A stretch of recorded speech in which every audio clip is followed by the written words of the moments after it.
北海道係咪真係會發生大型地震呢？究竟嚟唔嚟北海道旅行好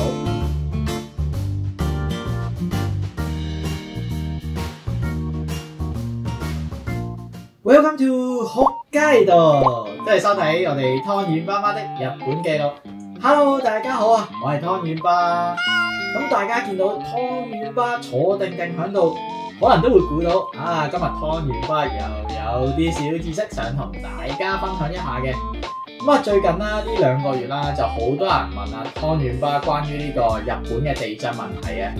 無他嘅，因為3月初嗰陣時，香港咧就流出咗多條標題嚇人嘅新聞啊，就係呢啲啦。哇！一見到呢啲咁嘅標題啊，梗係驚啦！9級地震喎，仲要出現數十萬嘅死傷者。咁究竟呢啲新聞係咪真嘅？係咪近期就會出現災難級嘅地震？plan緊嚟日本或者準備嚟北海道旅遊嘅大家，又應該點做好？咁今日湯圓爸咧就會同大家以一個學術性同埋資料性嘅角度，再加上少少個人經驗，同大家分析一下關於北海道地震嘅新聞，同埋分享一下假如不幸遇上地震嗰陣時，應該要點做、點處理好。好，事不宜遲，今集要開始啦！如果你仲未訂閱我哋頻道嘅話咧，就快啲訂閱返啦！仲有唔好唔記得 follow 我哋 Instagram 同埋 Facebook 啊！由湯圓爸媽主理嘅 Go to 北海道 Travel 正式上線啦！如果嚟到北海道旅遊有需要機場接送、包車或者訂製行程計劃等等嘅話咧，就可以上返我哋嘅網站 www.hokkaido.com.hk 瀏覽詳情啦。咁喺今集正式開始之前呢，我都戴定個頭盔先。咁我哋啦，始終都唔係一個地質學嘅專家啦。咁啊，內容純粹都係個人嘅見解分享，主要咧都係想幫大家正確理解呢一啲地震新聞背後嘅用意啦。同埋今次嘅分析咧，主要係針對北海道地區嘅千島海溝地震。至於南海地震同埋其他嘅活斷層型地震咧嘅資訊，咁啊大概只會輕輕帶過嘅啫。咁啊好，事不宜遲，分析要開始啦。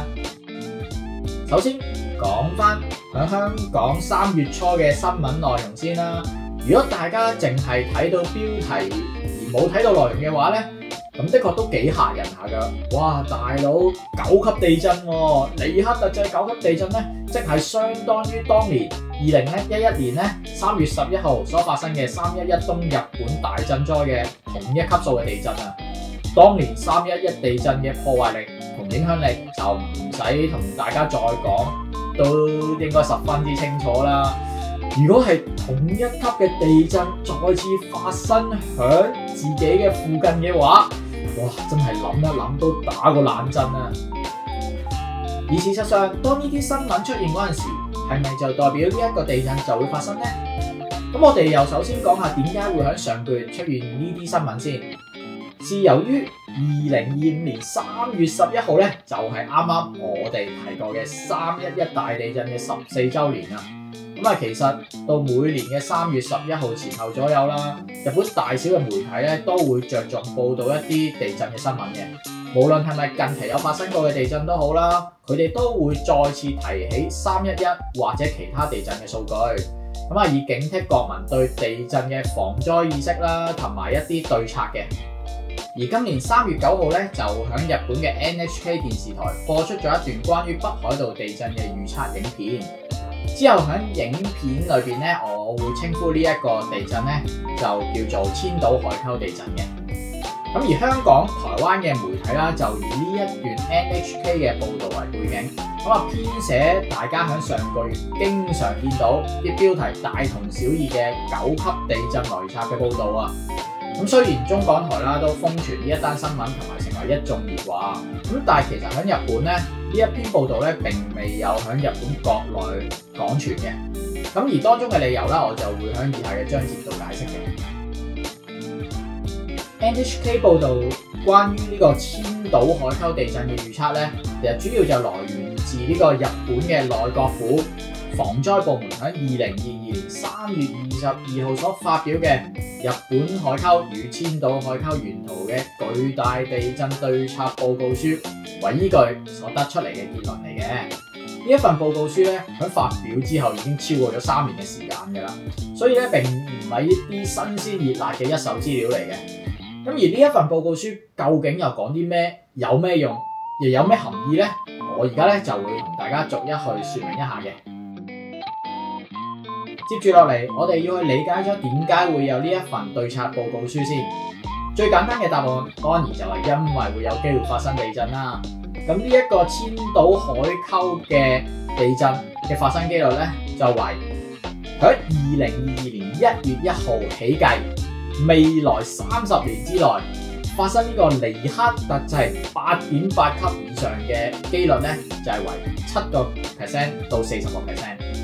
咁呢一個數據咧，其實就來源自於呢個2019年開始，由東北大學、北海道大學同埋一個海洋研究開發機構響千島海溝地區進行嘅 GPS 觀測，咁就發現咗咧，佢哋嘅海洋板塊每年就向陸地板塊移動8 cm。咁由於板塊間嘅能量啦不斷咁樣累積，而能量又無法釋放嘅話咧，就會大大增加咗呢個地震發生嘅風險啦。咁呢一個數據嘅推測來源啦，就係根據歷史記錄顯示，響12至13世紀同埋17世紀，響呢個千島海溝附近發生過大型海嘯，即係咧每隔呢個300至400年咧，就有可能出現地震海嘯嘅機會都會相應咁提高嘅。咁內閣府最後公佈所得出嘅分析結果就係，於北海道以東引發千島海溝大型海嘯嘅巨大地震嘅出現機率咧，就為喺2022年1月1號起計啊嚇，咁啊10年以內嘅機率就係2至10%， 20年以內嘅機率咧就係5至30%， 30年以內發生嘅機率咧就係為7至40%嘅。呢啲詳細嘅數據啦，其實大家喺香港嘅新聞裏邊咧就未必可以睇得到。咁啊，但係為咗增加呢個點擊率啦、增加流量啦，所以咧佢哋就會用一啲最有震撼力嘅標題去吸引大家入去睇嘅。咁當然大部分嘅報章都有講翻話係喺30年以內最高嘅機率係會為40%。咁至於10年、20年嘅最低機率咧，大部分都係冇提過嘅。OK， 咁講完呢一 part 地震嘅預測機率啦，咁下一 part 咧就講下，假如發生呢一個千島海溝地震嗰陣時，所影響或者波及到嘅範圍同埋地區啦。咁好多新聞啦，都只會係用北海道出現9級地震，死傷者達到6位數嚟形容呢一個地震嘅。咁但係實際上係咪真係會影響到成個北海道呢？咁首先啦，我哋就用數據分析之前，就首先要理解咗一下北海道嘅地形、大小同埋相關海溝嘅位置先。北海道嘅土地面積咧係83457嘅平方公里，即係相等於東京嘅38倍，香港嘅75倍。人口密度相比起東京咧係66對5996人啊，即係低咗約91倍。以北海道為主嘅4大部分啦，道央、道南、道東同埋道北。咁啊，大家常到嘅熱門觀光地啦、滑雪景點等等咧，例如就係札幌、小樽啊、登別、二世谷等等咧，都係集中於道央部分嘅。咁而呢個千島海溝嘅位置咧，主要咧就係位於道東嘅沿岸海域，亦橫跨咗小部分道央以南嘅沿海區域嘅。至於日本海溝咧，就係響青森縣同埋岩手縣以東嘅海域。好，咁啊，當大家有咗一啲對北海道地理最基本嘅認識之後啦，我哋就開始用一啲資料去說明一下呢個千島海溝地震對於北海道嘅影響啦。首先，我哋又攞翻頭先所提過嘅日本海溝同千島海溝沿途嘅巨大地震對策報告書嘅資料，邊睇邊解說啦。咁左下角呢一幅圖咧，就簡單解説咗千島海溝同埋日本海溝嘅位置。千島海溝嘅左手邊嘅呢一個範圍咧，就係北海道啦。其實睇得出千島海溝嘅範圍都好大下喎，亦唔係話條海溝係貼住岸邊嘅。咁啊，再嚟睇睇下一幅圖先。咁呢一幅圖咧係假設記得係假設啊嚇。假如千島海溝發生呢個尼克特制9級大地震嗰陣時，北海道陸地各個地方所推測會感受到嘅震動，影響最大嘅咧就一定係呢一個靠近千島海溝嘅沿岸都市啦。有機會會實際感受到6至7級嘅震度。咁實際上受影響最大嘅沿岸都市之中咧，比較受遊客所知曉嘅地方咧，大概就只有呢一個Erimo Misaki，即係襟上客啦，同埋以產蠔為最有名嘅厚岸町。咁仲有 JR 響道東最大嘅車站川路啦，同埋北海道最東邊嘅根室市。但事實上響北海道旅行嘅眾多地方之中咧，呢4個地方其實都係比較小眾嘅。雖然湯圓巴都已經去過其中3個啦。咁然後再往內陸推進，部分城市咧就會感受到5至6級嘅震度啦。當中比較受歡迎嘅，亦為人所知嘅地方咧，就包括十勝大港地區啦、阿寒湖溫泉啦、拖曼湖星野度假村啦，同埋道央以南嘅沿海區域，例如尖小木、白島、登別同埋室蘭等等嘅。咁喺多個受影響嘅地區之中咧，比較受歡迎嘅，我相信就係位於登別嘅登別溫泉啦。咁啊，登別所感受到嘅震度咧，大概就係5強。咁啊，至於關於呢個地震嘅震度說明咧，我稍後都會再同大家講解一下嘅。然後再向內陸推進嘅話，北海道其他嘅地區大部分都會感受到呢個5弱級數或者以下嘅震度，即係例如小樽、札幌、富良野、旭川、函館等等呢類咧熱門嘅觀光點咧，其實都會受到大地震嘅影響而感受到震動嘅。咁至於5弱或者以下嘅震動係點？係咪對生活或者旅途上面都會有好大嘅影響呢？我稍後都會再作出說明嘅。分析完地震嘅震動所影響到嘅範圍啦，我哋就跳去下一節講下最得人驚嘅海嘯啦。冇錯，往往地震本身並唔係出現死傷者嘅最大原因，而係地震所出現之後嘅2次災害所造成嘅。當中影響力最大嘅就係海嘯啦。咁假如千島海溝出現呢個尼克特制9級地震嗰陣時，可以話咧海嘯咧基本上一定會出現㗎啦。咁當中海嘯所影響到嘅就一定會係我啱啱所提嘅呢個響道東嘅沿岸都市。咁我拎當中旅客比較常到嘅川路市嚟做例子嚟做分析啦。咁呢一張圖咧就係假如發生地震嗰陣時，川路市受到海嘯所影響嘅預測圖。咁啊，發生地震之後，第一波海嘯衝到嚟陸地，大約就需時17分鐘。最後喺第33分鐘咧，就會水浸至最高點嘅8.3米。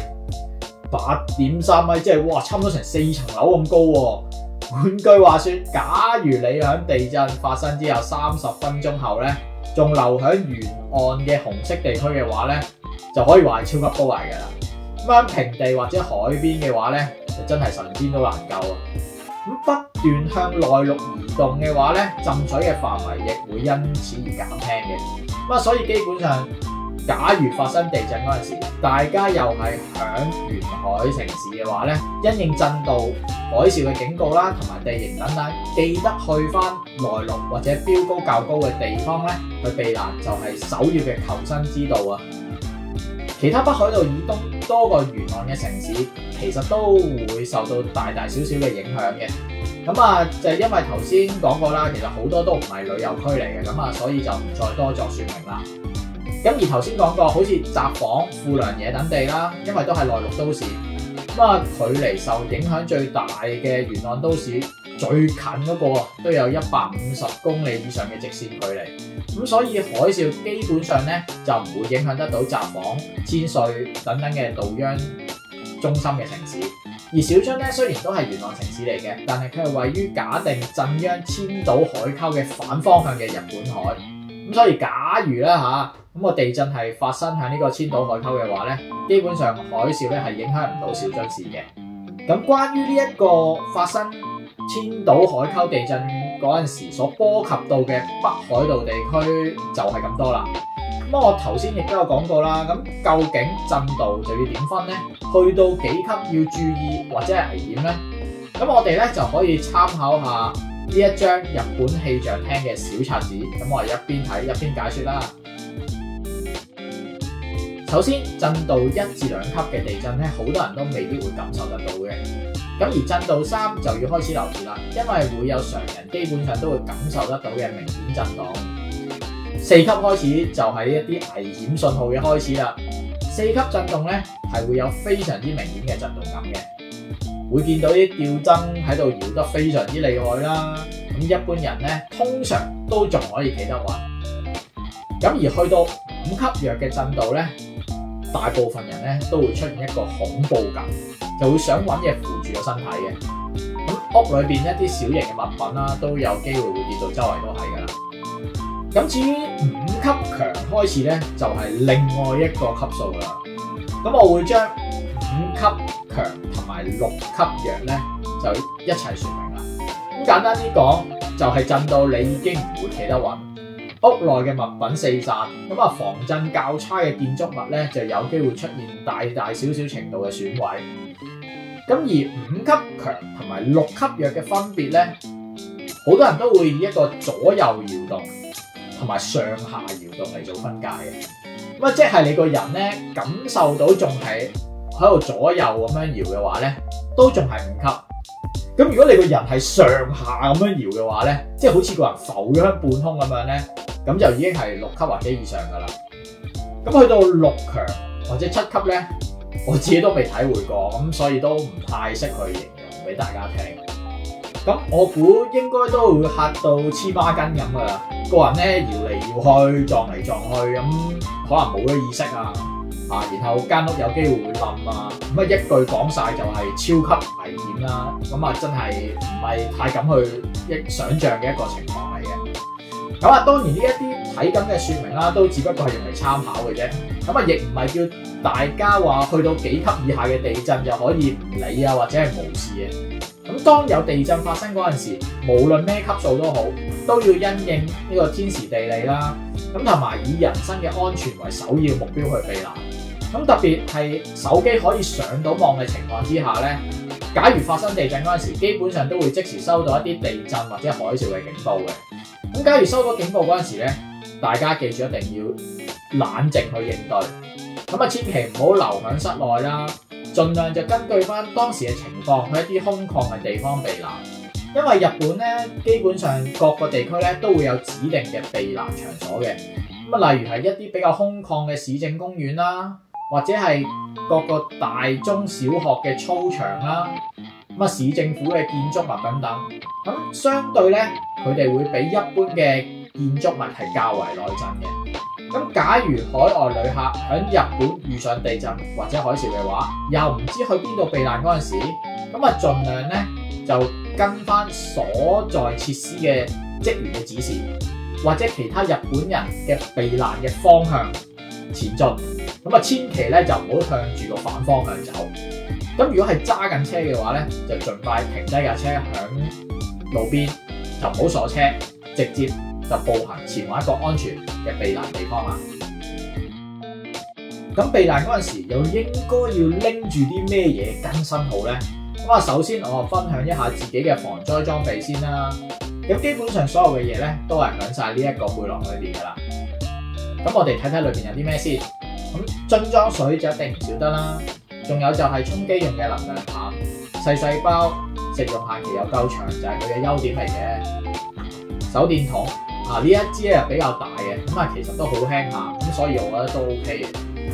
之後就係尿袋同埋充電線，手機咧就可以話係現代社會避難時嘅必需用品嚟嘅。咁啊，所以以防佢斷電用唔到，後備電源咧都可以話係必須嘅用品之一。咁之後就係廁紙啦，衞生用品嚟講都可以話係必須嘅。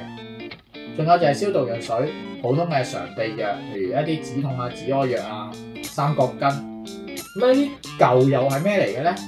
呢一個咧其實係一件輕型嘅羽絨嚟嘅。咁啊，以防天氣凍嗰陣時唔夠衫着，起碼都多件衫保暖啊嘛。咁仲有就係北海道冬天所唔少得嘅暖包啦，可以話係北海道嘅避難用品之中嘅必需品。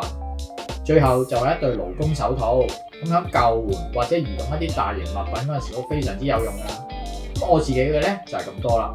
咁啊，其實最好就有埋指南針同埋地圖啦。咁但係因為而家好多手機同埋智能手錶咧都有內置嘅 GPS， 咁就算冇手機信號都好，指南針同埋 GPS 都有機會可以用得到嘅。咁所以咧我自己就冇準備呢兩樣嘢啦。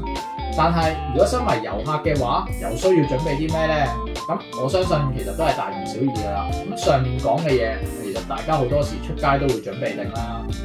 電筒唔拎嘅話，手機嘅電筒功能勉強都可以頂替得到嘅。廁紙就可以用啲包裝紙巾啊或者面紙嚟代替啦。即係咧，其實好多時大家孭出街個背囊都已經有6-7成嘅避難用品㗎啦，唔使太過在意去準備一啲防災嘅用品。咁假如發生避難警報嗰陣時咧，就一手拎起個背囊啦或者手袋啦，咁啊記得加埋個 passport， 咁啊可以就即刻走人㗎啦。講完晒一啲數據上嘅分析，同埋分享咗少少嘅個人經驗之後咧，就係時候總結一下今日嘅內容咯。咁亦都同時間解答幾個大家最想知道嘅問題。第一，究竟中港台報道嘅新聞內容準唔準確？第二，北海道係咪真係會發生大型地震？第三，仲好唔好過嚟北海道旅行好？第四，如果真係好擔心，咁又點算好呢？究竟中港台報道嘅新聞內容準唔準確？咁呢一條問題呢，我睇過好幾單嘅新聞報道啦。其實除咗標題有幾分誇張之外呢，內文其實都係同日本嘅新聞消息係差唔多嘅，只不過佢哋就太過表面化，亦冇解釋到受影響嘅範圍啦，同埋地點，可以就話講啲又唔講啲咁樣，咁啊所以咧就好容易令人誤解到以為北海道好危險咁樣。咁特別係只睇標題而冇睇到內容嘅人咧，就會更加容易產生呢個先入為主嘅錯覺啦。咁今日嘅分析啦，同埋説明咧，都係幫呢啲報道啦解釋翻個內容，咁啊希望可以咧解開大家嘅疑慮嘅。咁第二，北海道係咪真係會發生大型地震呢？呢一個問題，我相信冇人會答得到。而家眾多嘅新聞同埋報告裏邊所講述嘅咧，都係預測、預計啊咁。咁就如我之前所講過咁樣啦，預測嘅結果喺近10年裏邊發生嘅機率係2至10%。就算發生嗰陣時係咪真係會去到尼克特制9級咁勁咧，亦都冇人會知嘅。咁可能出現嘅只係4、5級嘅地震都唔定。咁啊，日本方面暫時都係停留咗喺2022年發表過報告之後咧，咁亦都冇再更新過啦。咁以我自己嘅個人嘅睇法嚟講啦，咁相信短期裏邊會發生呢個超大型嘅千島海溝地震嘅機率咧，應該就好低下嘅。咁當然你問我話20年後啊、30年後嘅話啦，咁我就完全唔夠膽答你啦。咁啊，我之前嘅報告書話齋啦，30年以內7至40% 嘅發生機率，呢啲咁大嘅浮動嘅概率咧，咁到10幾20年後科技再發達啲嗰陣時咧，就應該會有一啲更加準確嘅預測都未定嘅。咁啊，到時先再算啦。至於第三個問題，究竟嚟唔嚟北海道旅行好？呢一個問題咧，真係好取決於個人嘅諗法嘅。頭先我都有大概講過自己嘅諗法啦。短期內咧，我自己係覺得問題係唔大嘅，特別係即係現今世界啦。所謂嘅大型天災，好多時都係唔可以準確地預測得到嘅。好似14年前嘅311大地震啦，上年嘅能登半島地震啦，以至最近發生嘅緬甸地震咁樣，基本上都係冇任何嘅大型先兆之下發生嘅。咁所以咧，樂天嘅我咧就只可以話及時行樂啦。想嚟玩嘅咁啊，梗係要做咗先。咁啊，假如真係震完之後嘅話，要等復興又唔知要等幾多10年啦。咁或者有一啲天然嘅美景咧，就真係震散咗就冇噶啦。咁我自己係旅客嘅話咧，就一定會以呢個玩樂優先，咁啊無謂太過杞人憂天啦。咁第4個問題，假如真係好擔心喎，咁可以點做咧？咁啊最簡單就係放棄個 trip 啦。咁啊擔心到食唔安瞓唔落嘅話，玩都玩得唔開心啊嘛。咁去旅行都係為咗求開心啫。如果睇完湯圓花嘅分析同埋分享之後，都係解除唔到大家心中嘅疑慮嘅話咧，咁我唯有考慮去其他地方玩啦。咁當然，如果又唔想咁極端嘅話，其實都有方法嘅。咁咧就係避開一啲沿岸嘅城市啦，盡量唔好去道東嗰一頭。咁影片裏邊都有講過啦，地震並唔係造成傷亡嘅主因嚟嘅，而係海嘯啊、火災啊、傳染病等等嘅問題先至係傷亡嘅要素。咁所以如果大家只要避開沿海嘅城市唔去咧，咁已經可以話已經避開咗一個好大嘅傷亡因素啦。咁如果大家係 plan 緊行程嘅話咧，咁啊可以放埋呢一點落去自己嘅考慮範圍內。到最後，我再總結分享下自己嘅感想啦。咁我住咗響北海道差唔多3年，咁啊其實又真係唔係話算好長嘅時間，但係相比起我之前住響關東嗰陣時咧，喺北海道真係體感得到嘅地震咧，真係得1、2次。咁而我住響關東嗰陣時咧，咁每年都一定有1、2次感受到震盪嘅地震嘅。咁我唔會話北海道嘅地震發生機率會比其他嘅地區低啦，因為地震嘅出現咧，真係有好多因素去影響到。咁我住緊關東嗰陣時啦，成日都有微震，亦都可能喺個311嘅先兆都未頂嚟嘅。咁但係最少北海道同埋東京、大阪等地去比嘅話咧，人口密度低，高樓但係都比較少。咁換句話說，安全嘅避難地點都會相對比較多啲嘅。如果唔計天氣因素等等嘅2次災害咧，咁傷亡程度咧，我相信就可以控制得唔錯嘅。同埋，與其怕一個未知幾時發生嘅地震同埋海嘯，我自己咧就反而更加擔心平時每年都會出現嘅雪災、大風雪啊，同埋流感啊、腸病毒呢類咧，真係經常會殺到埋身嘅災害嘅。咁啊，假如大家嚟北海道旅行嗰陣時都唔擔心大風雪或者傳染病嘅話咧，咁我就更加覺得大家唔需要去擔心冇得預測嘅大型天災啦。咁今日嘅分享就到此為止啦。咁希望湯圓花嘅意見幫到大家，可以解答到大家嘅疑問同埋疑難啦。如果話想嚟北海道又怕行程途中遇到天災地震，唔知道點應對嘅話，咁就不妨可以考慮使用我哋 Go to Hokkaido Travel 嘅包車同埋定制私人團服務啦。假如大家對天災地震有顧慮，我哋可以幫你安排一個影響性最低嘅行程，等大家可以玩得安心、玩得放心之餘，又可以體驗得到北海道嘅大自然嘅各種各樣啊！如果有需要嘅話，咁啊歡迎上翻我哋嘅網站 www.hokkaido.com.hk 瀏覽詳情同埋聯絡翻我哋啊！咁今集嘅分享就到此為止啦。如果大家中意我哋呢條片嘅，希望大家俾個 like 支持我哋啊！如果對我哋嘅影片或者頻道有任何嘅意見，或者有想我哋介紹嘅地方嘅話，都非常之歡迎大家留言俾我哋㗎。如果想睇更加多北海道同埋日本其他地區嘅旅行資訊，咁就唔記得訂閱翻我哋湯圓爸媽的日本記錄啦。Thank you，多謝晒大家，下集再見，拜拜。